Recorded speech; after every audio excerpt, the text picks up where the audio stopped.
sahabat sekalian, pada sore hari ini alhamdulillah saya sudah diberikan kesempatan untuk bersilaturahmi ke rumahnya Pak Kamal yang katanya beliau ini akan mencalonkan sebagai kepala desa di Desa Cibitung Wetan. Betul ya Pak ya?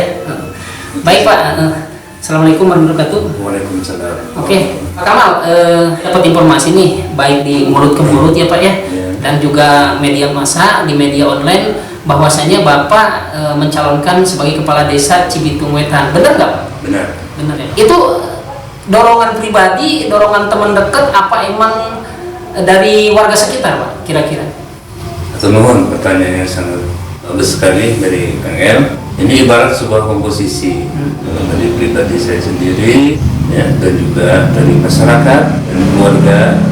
Persiapannya sejauh ini Pak Kamal, udah mungkin ada tim-tim yang khusus untuk mencoba berkampanye, mungkin udah dibentuk atau belum, atau gimana? Kang El, jadi kita sampai hari ini belum membentuk tim, semua masih relawan, karena memang saya harus banyak mendengar masukan-masukan dari mereka.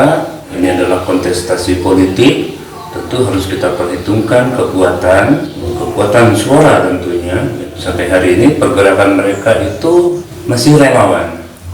Kita akan koordinir di masing-masing wilayah supaya lebih terukur ya Kang El ya. Gitu. Apa sih yang membuat Pak Kamal ini yakin untuk maju pada Pilkades tahun ini? Punya ide gagasan yang luar biasa gitu. Kira-kira apa sih yang membuat Pak Kamal begitu yakin? Karena kita lihat di Cibitung Wetan ini, jadi saya banyak mendengar, banyak turun ke masyarakat, artinya banyak diskusi yang pada akhirnya kita kerucutkan itu dalam satu gagasan, harapan-harapan mereka juga termasuk saya sendiri kan ya. Punya impian ya. Punya impian. Harapannya seperti apa kepada tim yang ada di masyarakat? Baik.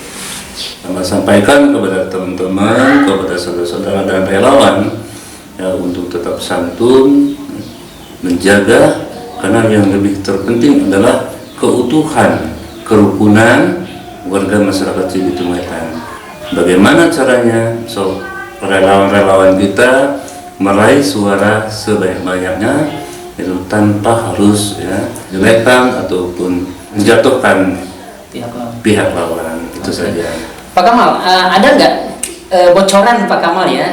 Kami ini sebagai warga nih pengen tahu dong kisi-kisi terkait misi dan visi. Apakah mau disampaikan atau mungkin nanti akan ditampung dulu dari aspirasi warga masyarakat? Seperti apa? Sudah saya sampaikan kepada teman-teman, ada waktunya nanti akan kita secara terbuka menyampaikan visi misi. Secara teknis kita 50% ya.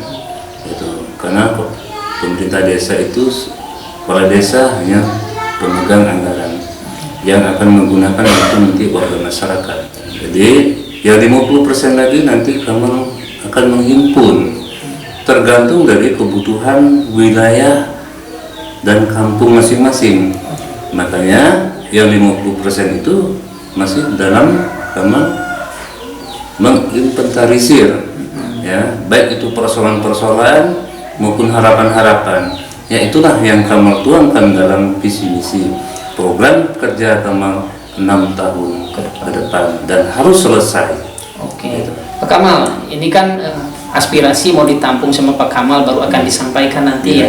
Ini Pak Kamal, misalnya nih kan saya dengar dari isu di media atau di mulut orang itu ada permintaan, ada permohonan dari warga masyarakat ataupun dari pemuda nih. Itu cara menanggulanginya seperti apa nanti? Kalau misalnya nanti menjabat nih, ini ada warga masyarakat ingin membangun atau ada pemuda ingin mencoba mendekat ke pemerintahan gitu.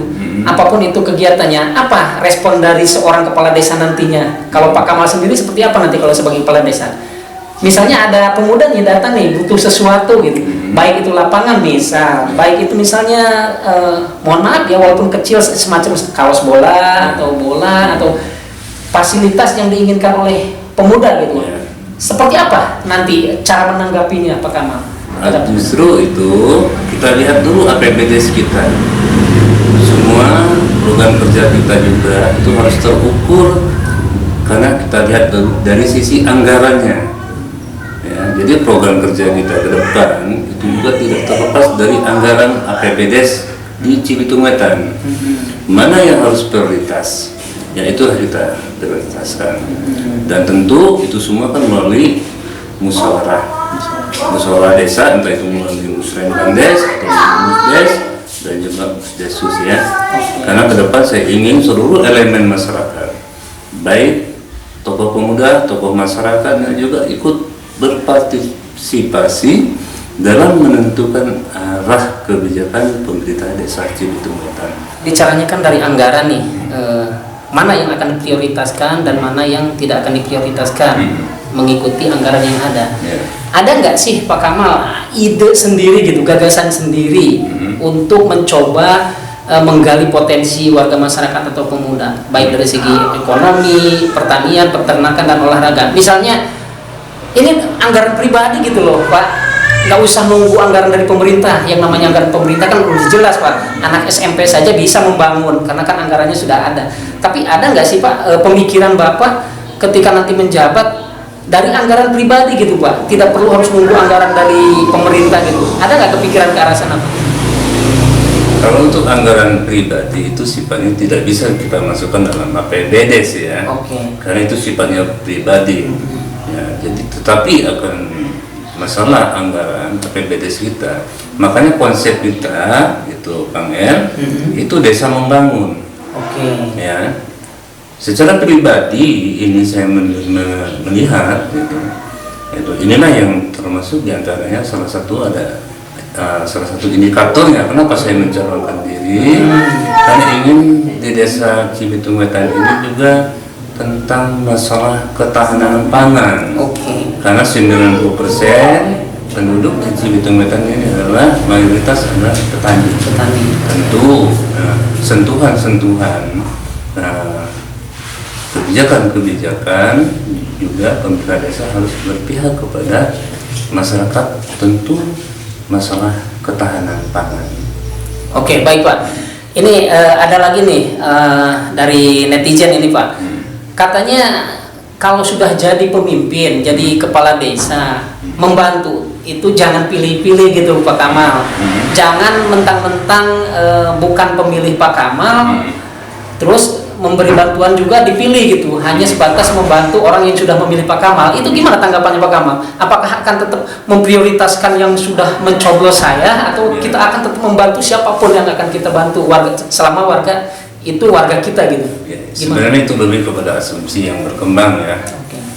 Ketika kita jadi, tentu semua adalah warga masyarakat kita, rakyat kita, tanpa melihat latar belakang.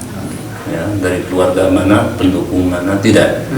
Artinya semua kita rangkul ya, karena memang tujuan daripada saya mencalonkan diri kepala desa ini juga ya, ingin memajukan, membangun desa secara bersama-sama ya, tanpa melihat latar belakang suku atau golongan ataupun yang tidak mendukung kami, semua sama.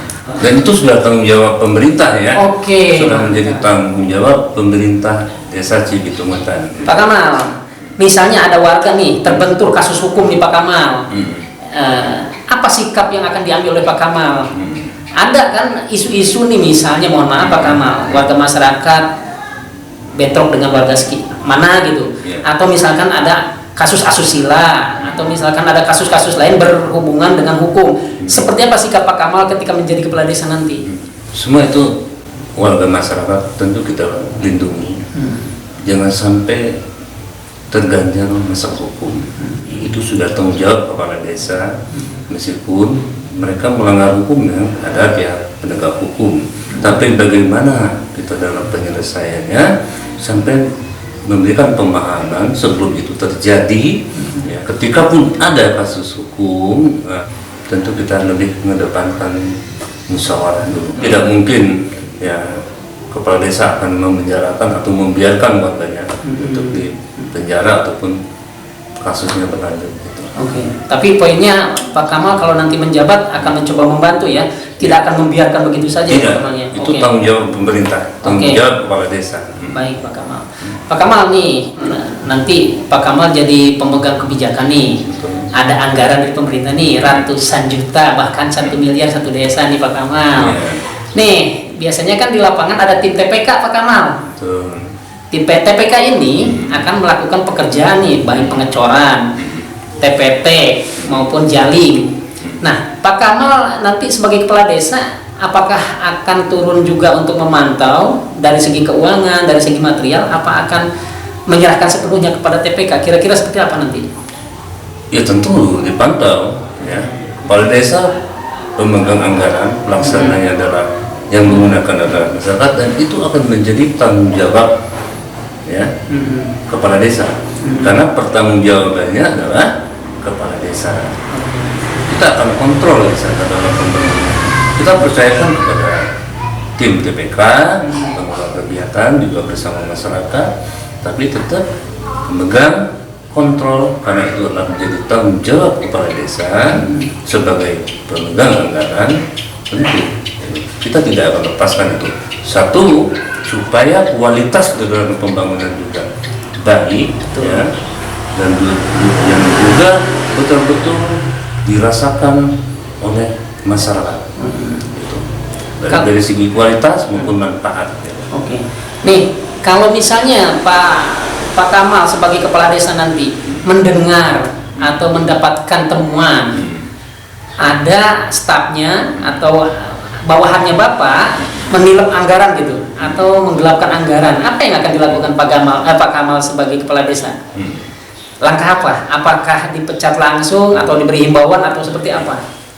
Saya tidak ingin itu terjadi, dan juga saya juga tidak mau berandai-andai. Kita bekerja sesuai dengan aturan ya, jangan sampai ada yang melanggar hukum. Ya, kita akan tegas ambil sikap itu. Jadi kita akan tegas baik kepada staf, kepada TPK tentang penyelenggaraan ya, tentang penyelenggaraan. Karena kami ini sifatnya adalah penyelenggara, jadi saya akan tegas. Ya. Konsekuensinya ada di mereka, ya. Bertanggung jawabannya ada di mereka, karena secara aturan beliau sudah melanggar aturan. Tetapi saya tidak mau berandai-andai ketika nanti begini-begini, tidak. Itu akan kita kasih pemahaman kepada mereka, bekerja sesuai dengan aturan tanpa harus ya melanggar hukum. Demikian. Oke, terima kasih Pak Kamal. Nih satu lagi nih Pak Kamal, ketika misalnya nih Pak Kamal menjabat sebagai kepala desa nih, kita nih sebagai warga kan pengen tahu nih teman-teman ya. Nih kabinetnya ini, staf-stafnya, apakah nanti akan dari keluarga, kerabat dekat, atau dari teman-teman, atau dari tim sukses ini? Pengen tahu nih, kira-kira seperti apa nih perekrutannya nih? Nah, ini juga pasti akan jadi isu ini Pak, ya, karena kan tidak sedikit Pak Kamal nih. Ada beberapa pemimpin yang isunya itu saudaranya gitu ya, ada teman dekatnya atau lebih ke saudara kebanyakan. Pak Kamal sendiri gimana nih kalau nanti menjabat kira-kira? Justru masalah staf itu memang hak prerogatif kepala desa. Baik. Tetapi bukan berarti harus semua dari keluarga. Yang mudah-mudahan di Kabupaten Bogor ini tidak ada ya. Tetapi dalam perekrutan, kita akan terbuka. Karena ini untuk demi kemajuan desa kita. Ya. Artinya yang bisa bekerja sama dengan pemerintah desa tentu untuk bekerja untuk melayani masyarakat, bisa bermaslahat dengan buat masyarakat. Kita akan terbuka. Tentu latar belakang mereka juga harus jadi satu catatan bagi saya ke depan, karena satu adalah kualitas juga penting, ya, latar belakang juga penting, tidak melihat dari keluarga, asalkan beliau mampu bekerja sama secara profesional untuk melayani warga masyarakat Cibitung Wetan. Semua ataupun dari pihak keluarga tidak. Yang lebih baik sebenarnya itu terwakili dari setiap masing-masing kampung, supaya informasi ya itu semakin cepat dan saudara sesuatunya pemerintahan berjalan itu dapat langsung bermanfaat ataupun dapat dirasakan oleh masyarakat. Oke, baik, terima kasih banyak Pak Kamal atas penyampaiannya terkait pencalonan sebagai kepala desa Pak Kamal. Baik teman-teman, sahabat sekalian, seperti itulah obrolan saya dengan Pak Kamal ini. Beliau ini akan mencoba mencalonkan diri menjadi kepala desa Cibitung Wetan. Mudah-mudahan kita doakan ditakdirkan oleh Allah Subhanahu wa taala. Dan ini kembali lagi kepada warga masyarakat, silahkan pilih sesuai dengan hati nurani dan sahabat sekalian dan warga masyarakat Cibitung Wetan. Seperti itu obrolan kami bersama Pak Kamal. Assalamualaikum warahmatullahi wabarakatuh.